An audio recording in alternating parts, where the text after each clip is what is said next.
episode of the Indigo podcast, and today I'm gonna be giving y'all 3 albums I've listened to recently, and I'm also gonna be rating them 1 out of 10.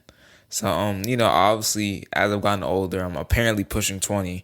I've realized I missed out on a lot of music. Like, I think the perfect time to listen to new music is on a walk, like especially a long, extended walk. Like for me, like a really long walk, it's like a 6 mile walk. So I'll just play an album or two, depending on the length of the album, and just figure out some new music I've never heard. But it might seem a little bit overwhelming that there's so much music in different genres like rock, pop, rap, obviously. But I feel like it gives you something new to listen to, something kind of look forward to. But I just got 3 albums here, and I'm gonna give you the artist name, the name of the album, and the rating, and kind of give a description of it. But the first one I have is Jay-Z 444.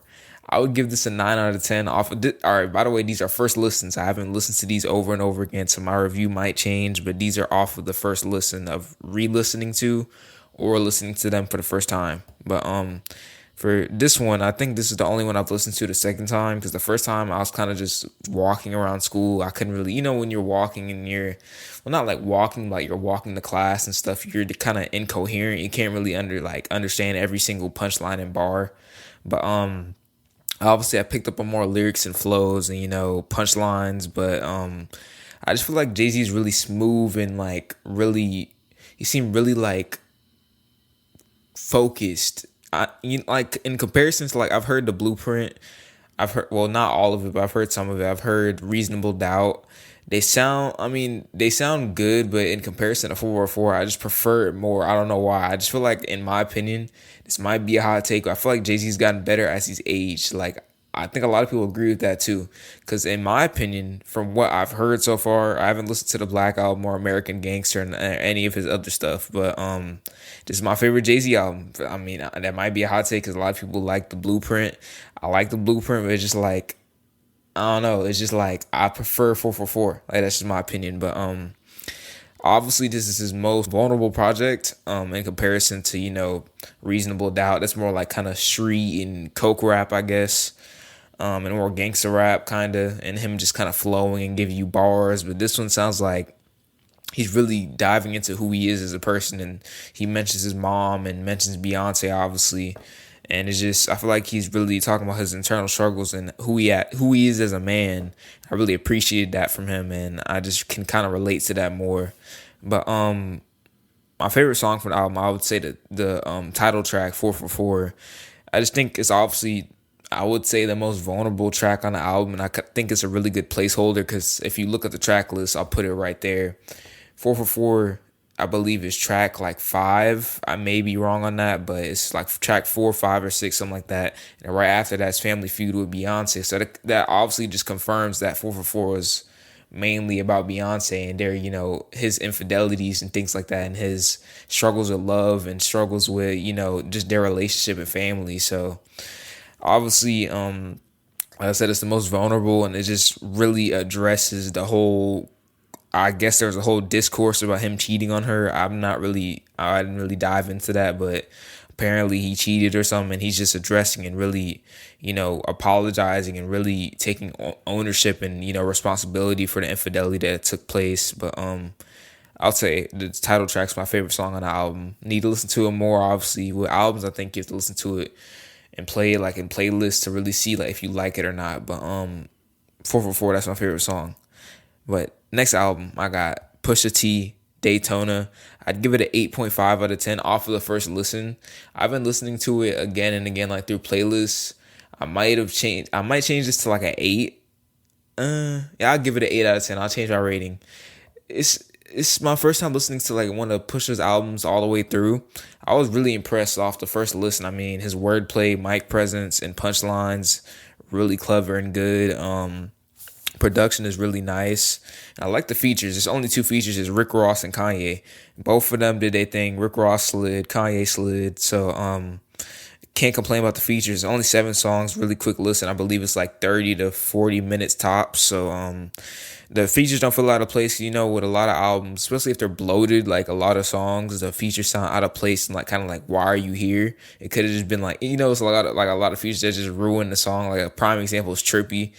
Like I'm thinking of bust down Dukes, however you say that, or it means bust down too in English, but a youth D, like he just comes like he kind like he doesn't ruin it. It's just like it just throws off the vibe. Like, it's just certain features can make the song sound thorough and off course. And Rick Ross and Kanye didn't do that for this album, so that's good. But a favorite song is Santeria or Santeria, however you pronounce that.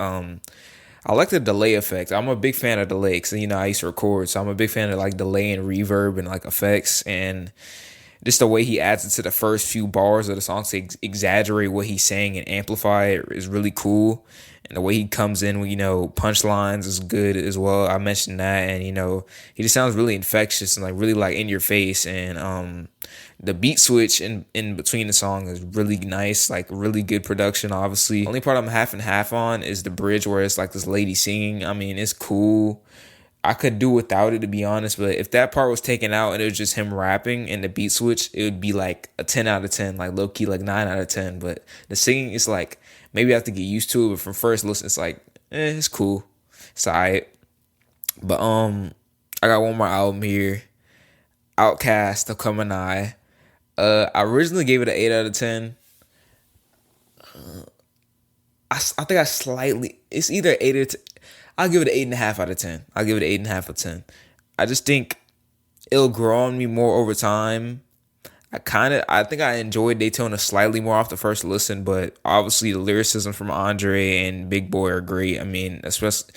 People are really familiar with Andre with his lyricism and bars and crazy flow. I never really put myself in that and really listen to how he flows and like his charisma and things like I just never really experienced until now. Obviously, the production is very interesting. Like, sounds like very off the wall compared to like Ice Cube or like maybe Nas or Jay-Z or like Tupac or Biggie. Is because people might around the time kind of considered it kind of weird, like they're talking about aliens and spaceships and technology and stuff like it's kind of foreign compared to like a Biggie or a Tupac, but I think it really fits them and it really makes them very interesting. And I like the weirdness. Like, it's not weird, but like you know what I mean. Like, it's really intricate and like different. Like, it really intrigues me. It's really different in comparison to the artists I just mentioned. But I can definitely see why people say Outkast changed the game, like brought a new flavor to the game. Because obviously, hip hop, like real deal hip hop, is like boom bap. Like bars. Like kind of like like when rap first came around, the flows weren't as OD. Like, it's kind of like, that's not how the flows are. I ain't gonna hold you. Like, I went to the store and I got some worms. I'm about to catch you. And like, what I'm saying, like some hippity hop stuff, like, what I'm saying, I don't even know what I just said, but you probably get, it's just like kind of generic, not generic, but it's very simple, like base, like school, like, I don't even know, it's just very simple in comparison to, like a good, and this is also my favorite song on the album, I'll get into that, but a prime example of like, take like, I don't know, MC Hammer or something, like, one of the first rappers, and compare it to Aquemini, like the title track on Aquemini. The way he's kind of out of pocket and then if you make music, you know what I mean? Like, he's out of the pocket and then he catches it and it's just weird, but it flows perfectly. The chorus is all like, I might as well just get into my favorite song. My favorite song on the album is Aquemini, like I just said, but I just think the song's perfect. Like, there's nothing wrong with it. Like, the way Andre, like I just said, he falls out of pocket and in pocket just effortlessly, and he's just gliding on the beat is just ridiculous. The chorus also really like catchy, really good. Definitely one of my favorite songs I've heard in a minute. Like, recently I've listened to a lot of like Kendrick, like Money Trees, for example, The Art of Peer Pressure, Sing About Me, I'm Dying of Thirst. What else a lot of it's just in my gym playlist, but trying to think of what else. Well, in terms of rap, like a little bit of Jay-Z's in there, like from 444. Let me think. I like MF Doom a lot, like a lot more now. But anyway, Aquemini is our favorite song off the album by a landslide. Like, it's just insane. You should, if you want to listen to one song off the album, if I had to pick, listen to Aquemini. Aquemini is hands down, 10 out of 10. But I mean, in terms of albums I've kind of listened to kind of halfway so far, I listened to M.A.A.d this morning. I liked it more than the first listen. Not that it was bad at all. It's just the second listen, I always catch more lyrics and more flows and like more of the theme of the album. So I can't really give a rating on M.A.A.d, but so far I like it. Listen to most of All Eyes on Me because I finished the whole A side. Now I'm on the B side. I like it. I mean, it's. I would say I prefer Aquemini more. I don't know if that's a hot take, but that's just my opinion. I mean, so far it's cool. Like it's a cool listen. It's nothing really crazy to me. I know a lot of people say Me Against the World is his best album, so maybe I'll listen to that soon. I probably will because I have a lot of music to listen to. But I mean, it's just cool. Off the first listen, there's a few songs I like. Like I like I Ain't Mad at You. I like obviously Ambitions as a Writer. That's a crazy. I mean, if you don't like the album, you have to give it. That's like because I've heard that's one of the best intros, and from what I've heard, other than maybe Dreams and Nightmares, that's like one of the best intros I've ever heard. So like I said, you have to listen to it over and over again to really get a feel of what you think about it. But so far, it's cool. Another album I was thinking about I've listened to like in the past like a month is I listened to it again, Swimming by Mac Miller. I really like the album. Like standouts from the album is 2009, Self Care. I've been bumping Self Care in like elementary, but it just kind of the beats. Like, if you've heard Self Care, I don't have to explain that. I would like Come Back to Earth, the intro, Hurt Feelings. What else I like? I like What's the Use. What's the Use is nice. Perfecto's another good song off that album. I'm trying to think of other albums I've listened to all the way through. I listened to Faces by Mac too. Thought it was cool. It's a long track list, so I have to. I think I have to listen to that again. I'm not gonna give a rating on that, but there like some standouts from that is New Faces V2 with Earl Sweatshirt and Dash, and I like Diablo. I've been bumped Diablo for the longest, but I like Diablo. I'm trying to think of what else. That's the only songs I kind of think of from that album. I'm trying to think of some other albums I've listened to recently. I believe I've listened to Good Kid, Mad City again recently, and one of the standout tracks for me like right now is The Art of Peer Pressure because it was kind of a hidden gem for me. Like I never really like listened to that. I know a lot of people mentioned that that's one of his best songs, so I listened to it. The intro, I'm not gonna lie, if that was just the whole song, oh my god, because it's like kind of like jazz rap. Like he's like singing, like the way he slide in is just ridiculous. But obviously the rap cut where he's like rapping about him being a white Toyota and like them doing a home invasion, that's really nice. Like that's fire too. But like the intro, that's what really draws me, and like that's my favorite part of the song, to be honest. Right now, it's like it kind of gives me like To Pimp a Butterfly vibes, kind of before it dropped. Like it kind of maybe kind of foreshadowed him like going into the jazz rap lane, but that intro is ridiculous. Like if you listen to The Art of Peer Pressure, you'll hear what I mean. But other than that, I've listened to Mad Villainy by MF Doom and Madlib a couple times again. Some standouts from that is like right now I really like All Caps and Accordion. But other than that, I really haven't listened to like any full albums that I remember. Oh, I listened to The Miseducation of Lauryn Hill. I know that's a really dang. I ain't gonna lie, I have more albums I've listened to. I'm not gonna go over all of them, but I'm gonna go like I was about to say. I listened to The Miseducation of Lauryn Hill. First listen, I like it. Can't really give a definite rating. Like I like it though. And then I've also listened to Blonde by Frank Ocean for the first time ever, and it was completely different than what I expected. Like I heard Pink plus White, obviously, but it sounds really like kind of ethereal. I guess that's a good word. It sounds like out of world. Like I don't really know how to explain it.